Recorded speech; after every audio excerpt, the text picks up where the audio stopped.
Capítulo 13.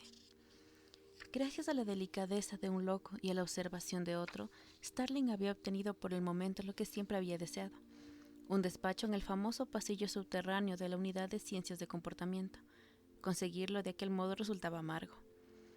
Starling nunca había imaginado que la fueran a destinar a la elitista Unidad de Ciencias del Comportamiento, nada más graduarse de la Academia del FBI, pero siempre tuvo la convicción de que acabaría ganándose la plaza. Sin embargo, sabía que debería pasar años en centros operativos antes de conseguirlo. La agente especial era buena en su trabajo, pero le faltaba mano izquierda para los cabildeos del despacho.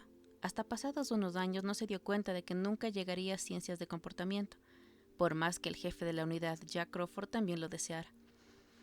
El motivo fundamental no se le hizo evidente hasta que, como un astrónomo que localiza un agujero negro, descubrió la existencia de Paul Krendler, ayudante del inspector general.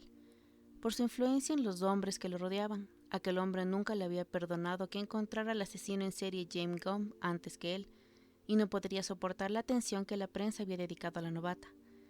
En cierta ocasión, Krendler la llamó a casa una lluviosa noche de invierno. Starling cogió el teléfono envuelta en un albornoz, calzada con zapatillas de Bugs Bunny y con el pelo envuelto en una toalla. Siempre se acordaría de la fecha, porque era la primera semana de la operación Tormenta del Desierto. Starling trabajaba por entonces como agente técnico y acababa de volver de Nueva York, donde había dado el cambiazo a la radio de la limusina de la delegación iraquí en las Naciones Unidas. La nueva era idéntica a la anterior, salvo por el hecho de que las conversaciones mantenidas en el interior del vehículo eran captadas por un satélite del Departamento de Defensa. Había sido una jugada comprometida en el interior de un garaje privado, y Starling todavía tenía los nervios de punta. Por un segundo se le ocurrió la loca idea de que Krendler la llamaba por teléfono para felicitarla por haber hecho un buen trabajo. Recordaba la lluvia tamboreleando en los cristales y la voz de Krendler en el auricular, un tanto farfullante sobre el fondo de ruidos del bar. Le preguntó si podían verse y añadió que podía llegar en media hora. Krendler estaba casado. «Me parece que no, señor Krendler», respondió Starling al tiempo que pulsaba el botón de grabación del contestador automático. El aparato produjo el pitido que exige la ley y la comunicación se cortó. Ahora, pasados los años y sentada en el despacho que siempre había querido ganarse, Starling resubió su nombre en un trozo de papel y lo pegó en el celo de la puerta. Como el rótulo no parecía serio, lo arrancó y lo arrojó a la papelera. Había una carta en su bandeja para el correo. Se trataba de un cuestionario del libro Guinness de los Récords, que quería incluirle en sus páginas como el agente del orden del sexo femenino que más criminales había matado en la historia de Estados Unidos. Empleaban el término criminales, le explicaba el editor con todas las de ley, dado que todos los fallecidos habían cometido múltiples delitos mayores, y sobre 3 de ellos pensaban órdenes de búsqueda y captura que se salían de lo habitual. El cuestionario fue a hacer compañía al rótulo con su nombre. Llevaba 2 horas tecleando en la mesa auxiliar del ordenador y apartándose mechones sueltos de la cara cuando Crawford llamó a la puerta con los nudillos y asomó la cabeza al interior del despacho. «Ha llamado Brian desde el laboratorio, Starling. La radiografía de Mason y la que conseguiste en Barney coinciden. Es del brazo de Lecter. Van a digitalizarlas y compararlas, pero según él no hay duda posible. Incluiremos los datos en el archivo BICAP de Lecter». «¿Y qué hacemos con Mason Verger?» «Le diremos la verdad», dijo Crawford. «Los dos sabemos que él no compartirá nada más con nosotros, a no ser que le demos algo que no puede conseguir por sus propios medios. Y si intentamos tomarle la delantera en Brasil en ese momento, lo echaremos todo a perder». «Usted me dijo que no hiciera nada, y eso he hecho». «Entonces, ¿qué estabas haciendo jugando con el ordenador?» La radiografía le llegó a Mason por DHL Express. La mensajería retuvo el código de barras, la etiqueta de información y el lugar en el que se hizo cargo el envío: el Hotel Ibarra, en Río de Janeiro. Starling levantó una mano para adelantarse a una interrupción. «Hasta ahora solo ha utilizado fuentes de Nueva York. No he hecho ninguna pesquisa en Brasil». Mason hace sus llamadas telefónicas, o muchas de ellas, a través de la centralita de una agencia de apuestas deportivas de Las Vegas. Imagínese la cantidad de llamadas que mueven. «No sé si atreverme a preguntar cómo has averiguado todo eso».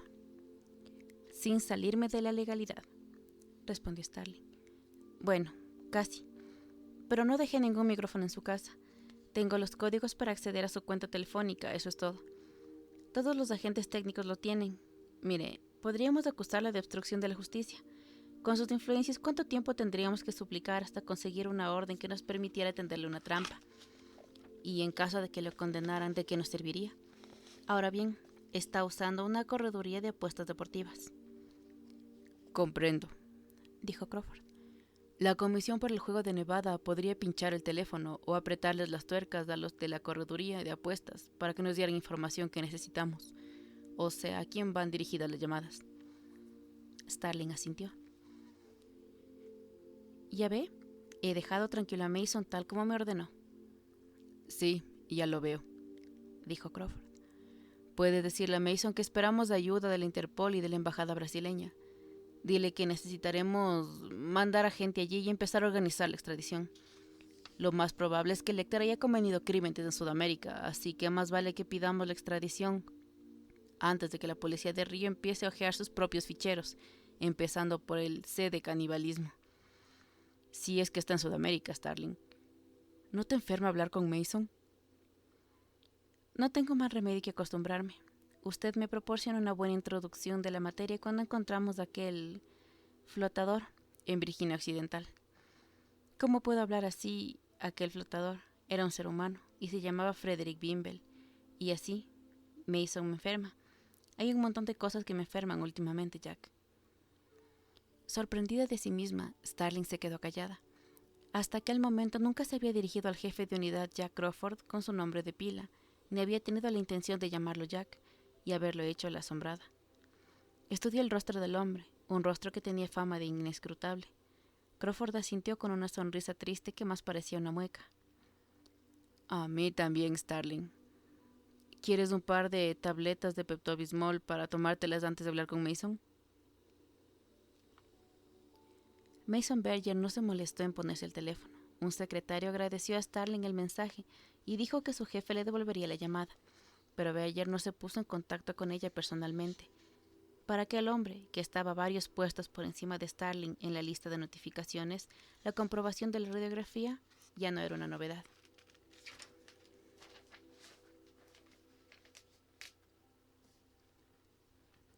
Capítulo 14.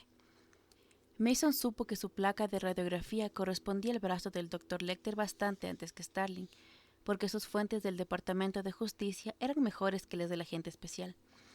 Mason recibió un email firmado Token 287.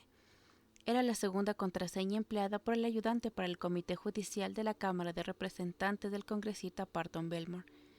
A su vez, en la oficina de Belmore se había recibido un email procedente de Cassius 199, la segunda contraseña de Paul Krendler en el Departamento de Justicia. La confirmación había puesto a Mason en un estado de gran agitación. Aunque no creía que Lecter estuviera en Brasil, la radiografía probaba que el doctor había en la actualidad un número normal de dedos en la mano izquierda. Este dato corroboraba una nueva pista sobre su paradero procedente de Europa. Mason estaba convencido de que la información provenía de alguien que trabajaba en las fuerzas del orden italianas, y era el rastro más sólido de Lecter en los últimos años. Mason no tenía intención de compartir aquella pista con el FBI. Gracias a 7 años de esfuerzos sostenidos, a accesos a archivos federales reservados, distribución exhaustiva de pasquines, libertad respecto a restricciones internacionales y enormes sumas de dinero, Mason había tomado la delantera al FBI en la persecución de Lecter. Solo compartía información con el buró cuando necesitaba explotar sus recursos. Para guardar las apariencias, ordenó a su secretario que atosigaran a Starling con llamadas para interesarse por el desarrollo de la investigación. La agenda informática de Mason obligó al secretario a llamarle al menos 3 veces al día. Mason giró inmediatamente $5,000 a su informante de Brasil para que siguiera la pista de la radiografía. El fondo para gastos que envió a Suiza era mucho mayor, y estaba dispuesto a aumentarlo en cuanto recibiera informes consistentes. Estaba casi seguro de que su fuente europea había localizado a Lecter, pero le habían dado gato por liebre muchas veces y estaba escarmentado. Pronto tendría pruebas tangibles. Hasta entonces, para aliviar la agonía de la espera, Mason se ocupó de lo que ocurría cuando el doctor estuviera en su poder. Las disposiciones necesarias también habían requerido su tiempo, porque Mason era un estudioso del sufrimiento. Las elecciones de Dios a la hora de infligir dolor no nos resultaban satisfactorias ni comprensibles. a no ser que aceptemos que la inocencia le ofende. Es evidente que necesita ayuda para encauzar la furia ciega con la que flagela a la humanidad. Mason acabó comprendiendo el papel que le correspondía en el plan divino durante el 12º año de su parálisis, cuando yo no era más que una piltrafa que apenas abultaba bajo las sábanas, y supo que no volvería a levantarse. Su anexo en la mansión de Muskrat Farm estaba acabado y disponía de medios, aunque no ilimitados, porque el patriarca de la familia, Molson Berger, seguía levantando las riendas. Era la Navidad del año en que Lecter escapó. Vulnerable a los sentimientos que suele provocar la Navidad, Mason lamentaba con amargura no haber dispuesto lo necesario para que Lecter fuera asesinado en el manicomio. Sabía que donde quiera que se encontrara, el Dr. Lecter estaría moviéndose a su antojo y casi con toda seguridad pasándoselo en grande. Mientras tanto, él yacía bajo un respirador, cubierto de los pies a la cabeza con una manta suave y vigilado por una enfermera que se moría de ganas por sentarse. Le habían traído en autobús a un grupo de niños pobres para que cantaran villancicos. Con permiso del médico le abrieron brevemente las ventanas del aire fresco y bajo ellas, con velas en la mano, los niños cantaron. En la habitación de Mason las luces estaban apagadas y en el cielo oscuro sobre la granja las estrellas parecían muy cercanas. Pueblecito de Belén, qué tranquilo pareces, qué tranquilo pareces, qué tranquilo pareces. La letra del villancico parecía burlarse de Mason. Qué tranquilo pareces, Mason. Asomadas a su ventana, las estrellas navideñas guardaban un silencio opresivo. Las estrellas no le contestaban cuando alzaba hacia ella su ojo encapsulado y suplicante, ni cuando intentaba hacer un gesto en su dirección con los dedos que podía mover. Mason se sentía incapaz de respirar. Si se estuviera asfixiando en el espacio, pensó, lo último que vería serían esas mismas estrellas, hermosas pero mudas y sin atmósfera. Se estaba ahogando, pensó. Su respirador no conseguía mantener el ritmo. Tenía que esperar para respirar las líneas de sus constantes vitales, verdes como el árbol de Navidad. Pequeños y puntiagudos abetos en el bosque nocturno de los monitores, las agujas de sus latidos, las agujas de la sístole, las agujas de la diástole. La enfermera se asustó y a punto estuvo de pulsar el timbre de la alarma y administrar la adrenalina. Aquella Navidad resubió la iluminación. Antes de que la enfermera pulsara el timbre o le aplicara medicación, las primeras y ásperas cerdas de su venganza rozaron su pálida mano, que buscaba ansiosa como el fantasma de un cangrejo, y consiguieron calmarlo un poco. En las comuniones navideñas de todo el mundo, los fieles creen que a través del milagro de la transubstanciación toman sangre y carne del propio Cristo. Mason empezó a hacer los preparativos para una ceremonia aún más impresionante, en la que la transubstanciación sería innecesaria. Comenzó los preparativos que permitirían comerse vivo al Dr. Hannibal Lecter.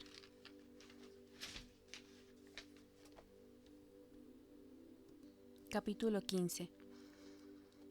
Mason había recibido una educación insólita, pero perfecta para el futuro al que su padre lo destinaba y para la tarea que ahora tenía ante sí.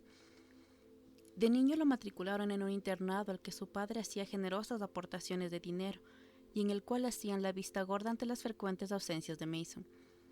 Durante semanas era Berger padre quien se ocupaba de la educación de su hijo, que lo acompañaba a los corrales y mataderos sobre los que la familia había cimentado su fortuna. Molson Berger había sido un pionero en varias áreas del negocio de la carne, en especial en la económica. Sus primeros experimentos para abaratar la alimentación de los animales eran comparables a los del Butterharm 50 años antes.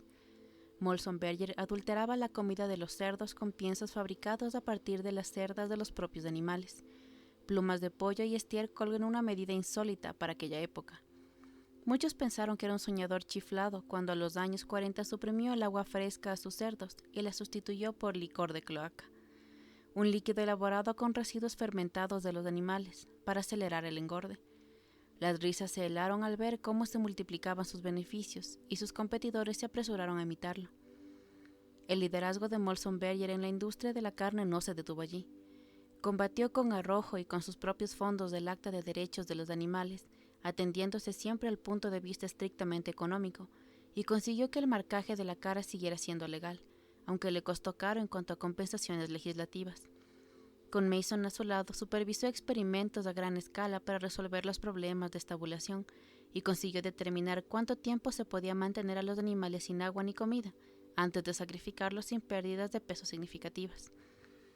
Fueron investigaciones genéticas patrocinadas por los Berger las que consiguieron que las crías de cerdo belga nacieran con doble musculatura, salvando al mismo tiempo el inconveniente de la pérdida de líquidos que había hecho fracasar a los belgas. Molson Berger compraba sementales en todo el mundo y patrocinaba varios programas de cría en el extranjero. Pero los mataderos son básicamente un negocio humano, cosa que nadie comprendía mejor que Molson. Consiguió meter en la cintura a los líderes de los sindicatos cuando pretendieron participar en los beneficios con reivindicaciones sobre aumentos de sueldo y mejoras en la seguridad. En ese terreno, sus sólidas relaciones con el crimen organizado le fueron muy útiles durante 30 años. En aquella época, Mason era muy parecido a su padre. Las mismas cejas negras y brillantes sobre unos ojos azules pálidos de carnicero, y la misma línea baja en el nacimiento del cabello, ligeramente oblicua a su derecha a izquierda. Molson Berger solía coger afectuosamente la cabeza de su hijo y sopresarla entre las manos, como si quisiera confirmar su paternidad a través de los rasgos fisionómicos, del mismo modo que hubiera cogido la cabeza de un cerdo para averiguar, por la simple estructura de los huesos, su dotación genética. Mason fue un alumno aventajado, e incluso después de que sus lesiones lo redujeran a permanecer en la cama, era capaz de tomar atinadas decisiones empresariales que sus subordinados convertían en hechos. Fue idea de Mason hijo conseguir que el gobierno de Estados Unidos y las Naciones Unidas hicieran sacrificar todos los cerdos nativos de Haití, alegando el peligro de que propagaran la peste porcina africana. A continuación, vendió al gobierno haitiano magníficos cerdos blancos americanos para reemplazar a los autóctonos. Los enormes y delicados animales enfrentados a las condiciones de vida de Haití murieron en un visto y no visto, y hubieron de ser reemplazados una y otra vez con ejemplares de las pocilgas de Mason, hasta que los haitianos optaron por importar los pequeños y resistentes chanchos de la República Dominicana.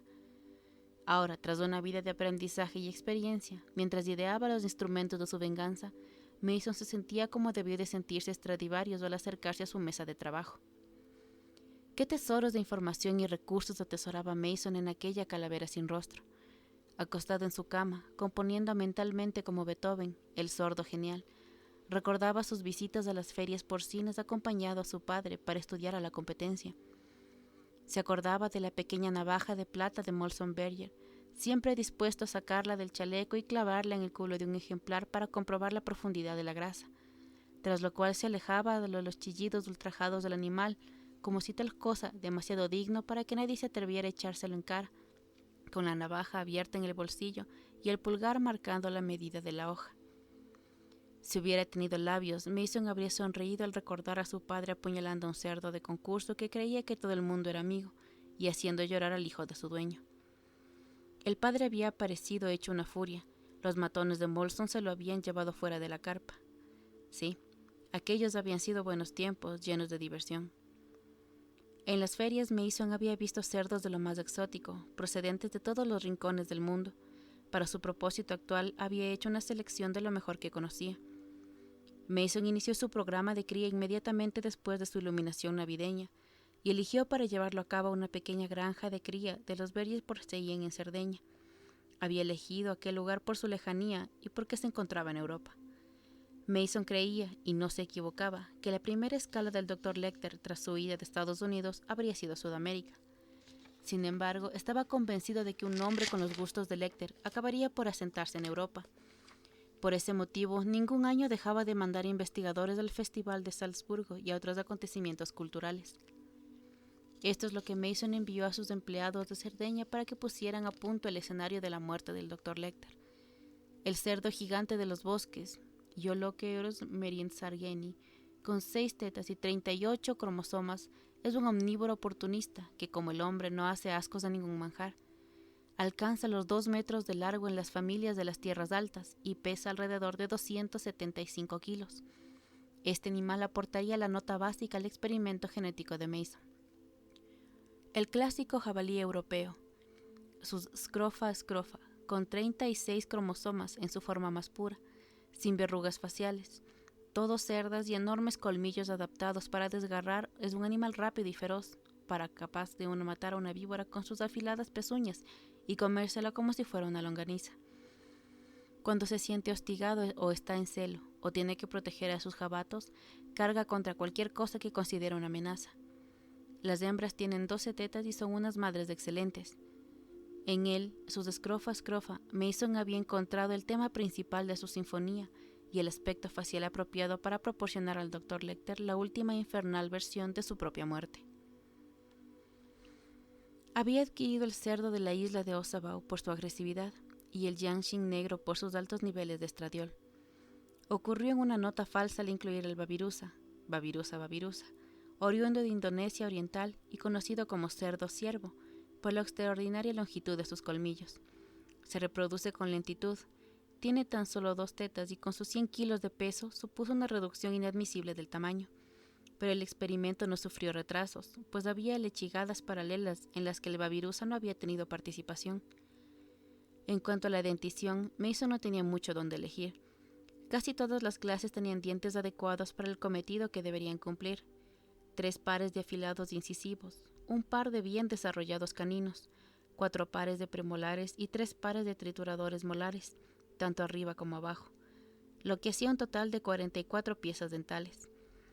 Cualquier cerdo es capaz de devorar el cadáver de un hombre, pero para conseguir que se lo coma vivo es necesario cierto adiestramiento. Los cerdos de Mason estaban a la altura de la tarea. Al cabo de 7 años de esfuerzos y un sinnúmero de entregadas, los resultados eran notables.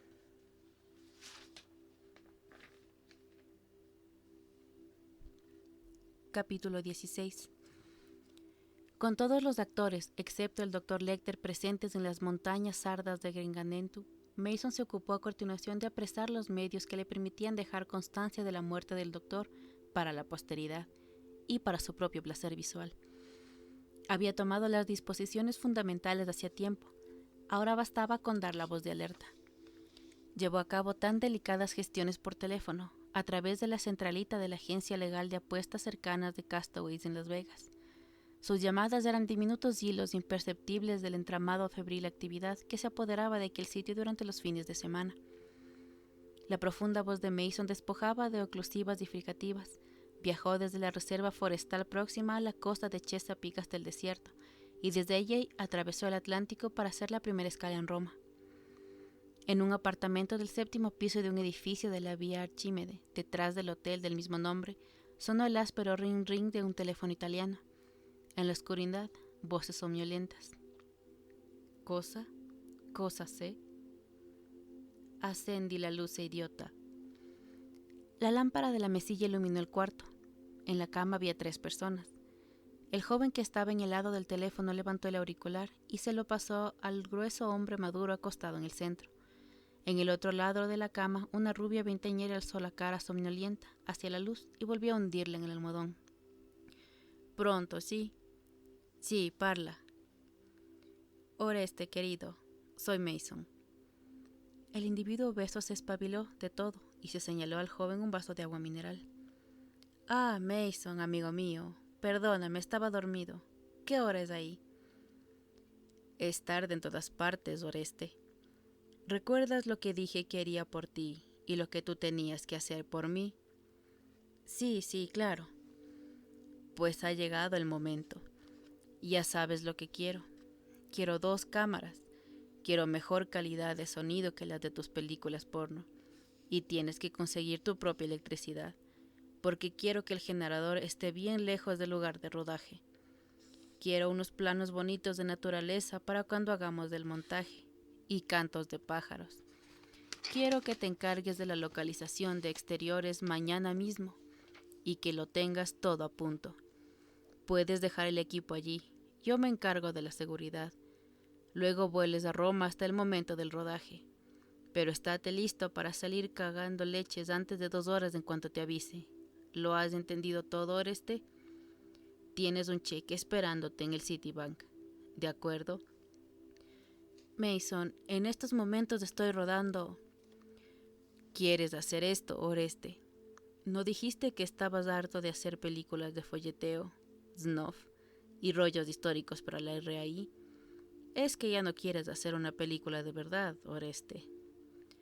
Claro que sí, Mason. Entonces sal por la mañana.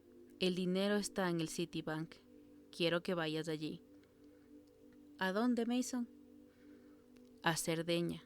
Volarás a Cagliari. Allí irán a recogerte. La siguiente llamada fue a Porto Torres, en la costa oriental de Cerdeña. La comunicación fue escueta. No había gran cosa que decir, puesto que la maquinaria de aquel lugar estaba lista hacía tiempo y era tan eficaz como la guillotina portátil de Mason. También era más higiénica, ecológicamente hablando, aunque no tan rápida. En Florencia.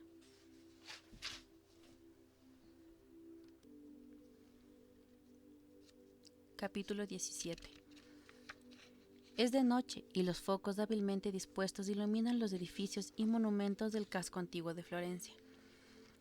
En la oscura piazza de la Signora, el Palacio Vecchio se eleva inundando la luz, majestuoso y medieval con sus parageluces góticos, sus almenas como dientes de una calabaza de Halloween y el campanario clavándose en el cielo negro. Los murciélagos cazarán los mosquitos atraídos por la resplandeciente cara del reloj hasta el amanecer, cuando las golondrinas alcen el vuelo sobresaltadas por las campanas. Rinaldo Pazzi, inspector en jefe de la Questura, con la negra gabardina contra las estatuas de mármol congeladas en el acto de violar o asesinar, emergió de las sombras de la loggia y cruzó la plaza volviendo el pálido rostro como un girasol hacia el palacio iluminado. Se detuvo en el lugar en el que el reformador religioso Savonarola había ardido en la hoguera y alzó la vista hacia las ventanas bajo las que su propio antepasado sufriera martirio. De una de aquellas altas ventanas habían arrojado a Francesco de Pazzi, desnudo y con un nudo corredizo en torno al cuello, para que muriera contorsionándose y girando como un pelele contra los rusgosos muros del palacio. El arzobispo que prendía a su lado, revestido con todos sus sagrados atavíos, no supo proporcionarle el consuelo espiritual. Con los ojos saliéndose de las órbitas y en el paroxismo de la asfixia, el salto varón clavó sus dientes en la carne de Pazzi. Toda la familia Pazzi cayó en desgracia aquel domingo 26 de abril de 1478 por el asesinato de Giuliano de Medici y el intento de hacer lo mismo con Lorenzo del Magnífico durante la misa en la catedral. Ahora Rinaldo Pazzi, de aquellos famosos Pazzi, que odiaba el gobierno tanto como hubiera podido odiarlo su antepasado, igualmente caído en desgracia y abandonado por la fortuna, y esperando oír el silbido del hacha en cualquier momento, se había acercado a aquel lugar para decidir la mejor manera de aprovechar un singular golpe de suerte. El inspector jefe Pazzi creía haber descubierto que Hannibal vivía en Florencia. Se le presentaba la oportunidad de recuperar su prestigio y recibir todos los honores de su profesión capturando a aquel demonio. También podía vendérselo a Mason Berger por más dinero del que nunca hubiera podido imaginar, si el sospechoso era realmente Lecter. Por supuesto, de hacer aquello, Pazzi sabía que vendería también los últimos jirones de su honor. Pazzi no dirigiría la división de investigación de la Questura por casualidad. Era un individuo capacitado para su trabajo, y en otros tiempos un hambre de lobo lo había empujado en pos de éxito profesional. También ostentaba las cicatrices de un hombre que, cegado por la prisa y una ambición desmedida, había aferrado su propio talento por el filo. Había elegido aquel lugar para decidir su propia suerte porque tiempo atrás había experimentado en él unos instantes de iluminación que lo habían llevado a la fama y arruinado después. Pazzi compartía el sentido de la ironía propio de sus compatriotas, que a propósito resultó que una funesta revelación se hubiera producido bajo aquella ventana, de la cual el furioso fantasma de su antepasado quizás siguiera colgando, balanceándose contra el muro. En aquel lugar siempre cabría la posibilidad de cambiar el destino de los Pazzi. Fue la cacería de otro asesino en serie, el monstruo, lo que hizo célebre a Pazzi, para convertirse más tarde en la causa de que los cuervos lo picotearan el corazón. La experiencia adquirida entonces había hecho posible su reciente descubrimiento, pero las últimas consecuencias del caso del monstruo habían dejado un regusto a ceniza en la boca del inspector, y estaban a punto de empujarlo a una casa llena de peligrosos, a espaldas de la ley. Y el monstruo de Florencia, había hecho estragos entre las parejas toscanas durante 17 años, en las décadas de los 80 y los 90. Asaltaba a los amantes en cualquiera de los muchos nidos de amor al aire libre de la región. Su pauta era matarlos con una pistola de pequeño calibre, formar con sus cuerpos un meticuloso cuadro adornado con flores y dejar al descubierto el seno izquierdo de la mujer.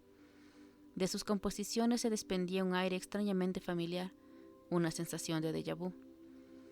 El monstruo se llevaba de la escena del crimen ciertos trofeos anatómicos, excepto a la vez que asesinó a una pareja de melenudos homosexuales alemanes, al parecer por error. La presión de la opinión pública sobre la Questura se hizo insoportable y provocó el cese del predecesor de Rinaldo Pazzi.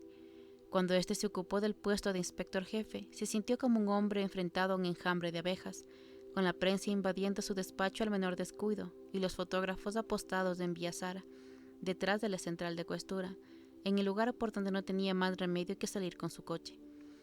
Los turistas que visitaron Florencia en aquella época nunca olvidarían los omnipresentes carteles en el que el único ojo advertía a las parejas contra el monstruo.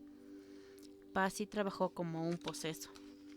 Se puso en contacto con la Unidad de Ciencias de Comportamiento del FBI para que le ayudaran a establecer el perfil psicológico del asesino y leyó todo lo que pudo conseguir sobre los métodos utilizados por el buró. Puso en marcha medidas preventivas y así en muchos de los escondites favoritos de las parejas y en los lugares de citas de los cementerios había más policías que enamorados en el interior de los coches. No había suficientes agentes femeninos para cubrir los turnos de vigilancia. En la época calurosa, las parejas de agentes masculinos se turnaban para llevar peluca, y muchos tuvieron que sacrificar al bigote. Pazzi predicó con el ejemplo y fue el primero en afeitárselo. El monstruo era cauteloso, seguía golpeando, pero al parecer no necesitaba hacerlo a menudo.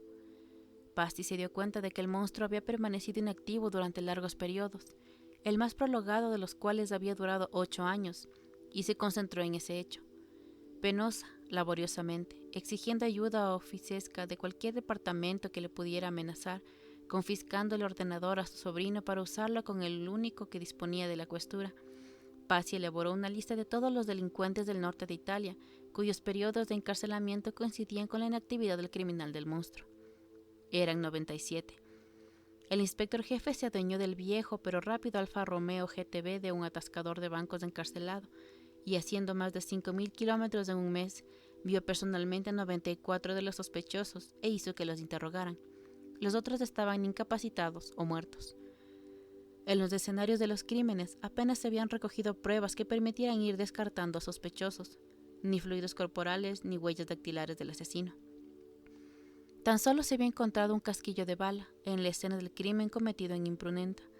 Era munición Winchester Western de calibre 22, con la fulminante alrededor de la base y marcas del extractor que encajaban con una pistola Colt semiautomática, posiblemente una Woodsman. Las balas extraídas de todos los cadáveres eran del mismo calibre y procedían de la misma pistola. No había marcas que indicaran el empleo de un silenciador, pero tal posibilidad no podía descartarse por completo.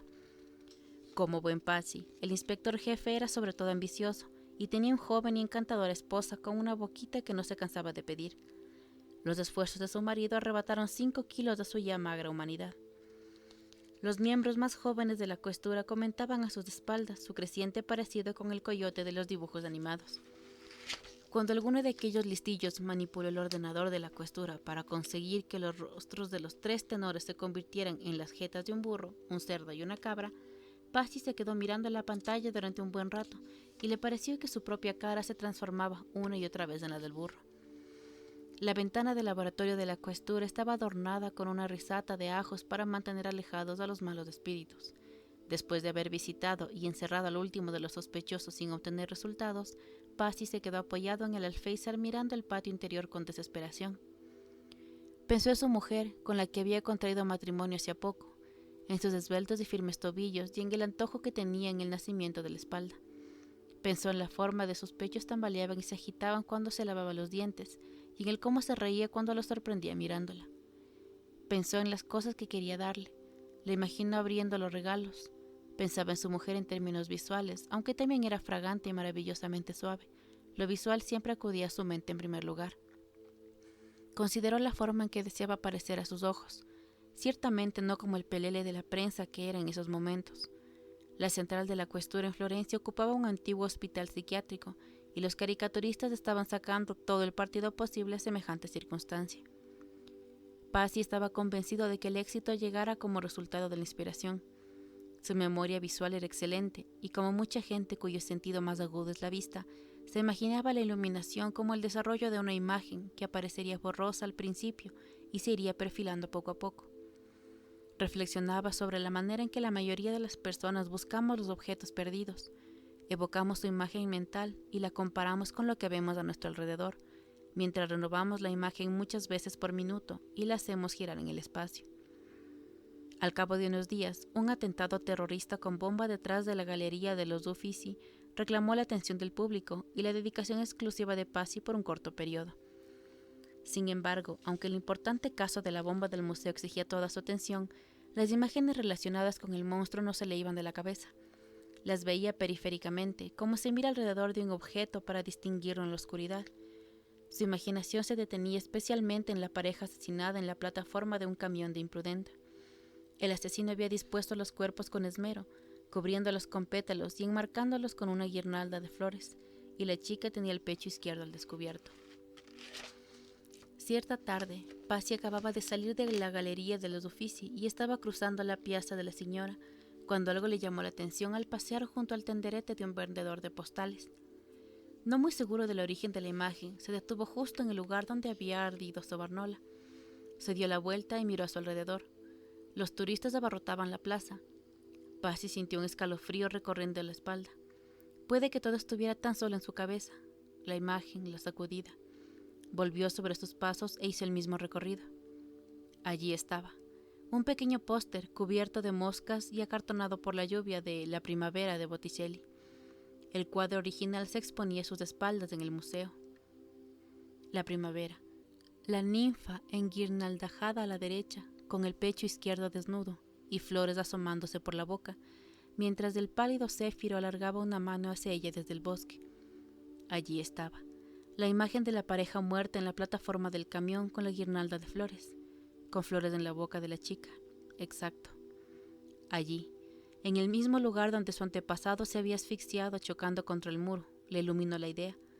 La imagen maestra que andaba buscando, una imagen creada 500 años antes por Sandro Botticelli, el mismo artista que había pintado por 40 florines el ahorcamiento de Francesco de Pazzi en el muro de la prisión de Bargello. ¿Cómo hubiera podido Pazzi resistirse a semejante inspiración, teniendo un origen tan delicioso? Necesitaba sentarse. Todos los bancos estaban llenos. Se vio obligado a enseñar su placa y hacer levantarse a un viejo cuyas muletas no vio, hasta que el veterano de guerra se alzó sobre su único pie y armó un escándalo de 10.000 demonios. La agitación de Pazzi tenía dos motivos. Haber descubierto la imagen en que se inspiraba el monstruo era todo un éxito, pero había algo mucho más importante. El inspector jefe había visto una reproducción de La primavera durante los interrogatorios a los sospechosos. Sabía que era mejor no forzar la memoria. Se recostó en el banco y dejó pasar los minutos, invitando al recuerdo. Volvió a los Uffizi y se puso delante del cuadro, pero no demasiado tiempo. Caminó hasta el mercado por la paja y acarició el morro del jabalí de bronce conocido como el porcelino. Cogió el coche, condujo hasta el hipocampo y, apoyado contra la capota del polvoriento Alfa Romeo, con el olor del aceite caliente del motor en la nariz, se quedó mirando a los chavales que jugaban al fútbol. Lo primero que vio mentalmente fue la escalera y el rellano del primer piso, luego la parte superior de la reproducción de La primavera. Apareciendo conforme subió los peldaños, se dio la vuelta mentalmente y vio el marco del portal, pero nada en la calle, ningún rostro. Experto en los trucos del interrogatorio, se interrogó a sí mismo procurando sacar partido de sus 5 sentidos. ¿Cuándo viste el póster? ¿Qué oíste? Pucheros hirviendo en una cocina de la planta baja. Cuando llegaste al rellano y te paraste ante el póster, ¿qué oíste? La televisión. Una televisión en una sala de estar. Robert Stack interpretando al Elliot Ness en Los Intocables. ¿Olía a comida? Sí, a comida. El póster, no. No me cuentes lo que viste no me importa. Oliste algo más.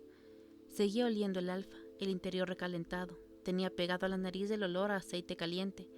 Caliente porque... Raccordo. Iba a toda velocidad por la autopista de Raccordo. ¿Pero a dónde? San Cassiano. También el ladrar de un perro en San Cassiano. Un ladrón y violador que se llama Yolarmo o no sé qué. El momento en el que se establece la conexión, ese espasmo sináptico de plenitud en el que el pensamiento hace saltar los fusibles, es el placer más intenso del que se puede aspirar. Rinaldo Pazzi acababa de disfrutar el mejor momento de su vida. En hora y media, Pazzi tuvo a Girolamo Tocca bajo su custodia. La mujer de Tocca apedreó el pequeño convoy que se llevó a su marido.